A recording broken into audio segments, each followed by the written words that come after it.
Hi guys. So for today's lesson, we're just going to work with our Pythagoras Theorem to solve some two-dimensional problems. So just a quick video for today, just going through a few examples.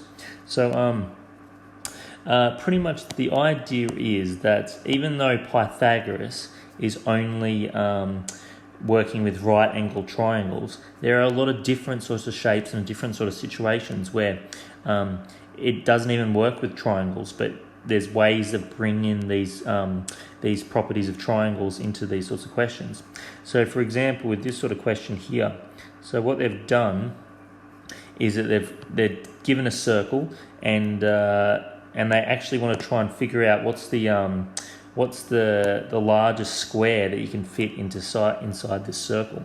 So the idea is, well, if you want to try and get as big a square as possible inside this circle, the way that you can figure out exactly how big this square is by pretty much going along the diagonal of the square and making this right angle triangle, and this will pretty much tell you, you can use that length because that's the diameter of the circle. You can use that length to figure out these lengths here.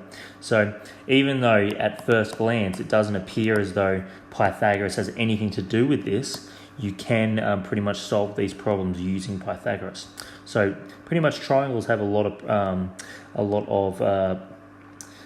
they're very useful in a lot of sort of situations. So when you're doing these sorts of wordy sort of questions that you're going to be doing today, you really need to be making sure that your diagrams are up to scratch. So for example, with this situation, two skyscrapers located 25 meters apart, and cable links the tops together just there. Find the length of cable if the buildings are 50 meters high and 80 meters high. So the way that you would do this is by setting up this sort of diagram, try to make it as nice as possible, and then you have to come to some sort of conclusion. How are you going to find the length of this cable right here?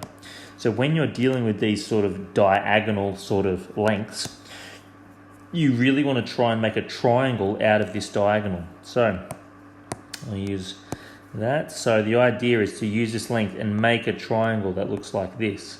So and then pretty much you can use that triangle to get your length for the cable. So when you do this, you can see that from the working out here, they've set up this triangle here, and you can see that this is 25 and that's 30, and therefore it's just a basic Pythagoras' theorem question to figure out the length of this wire. So with the questions today, just really focus on your diagrams.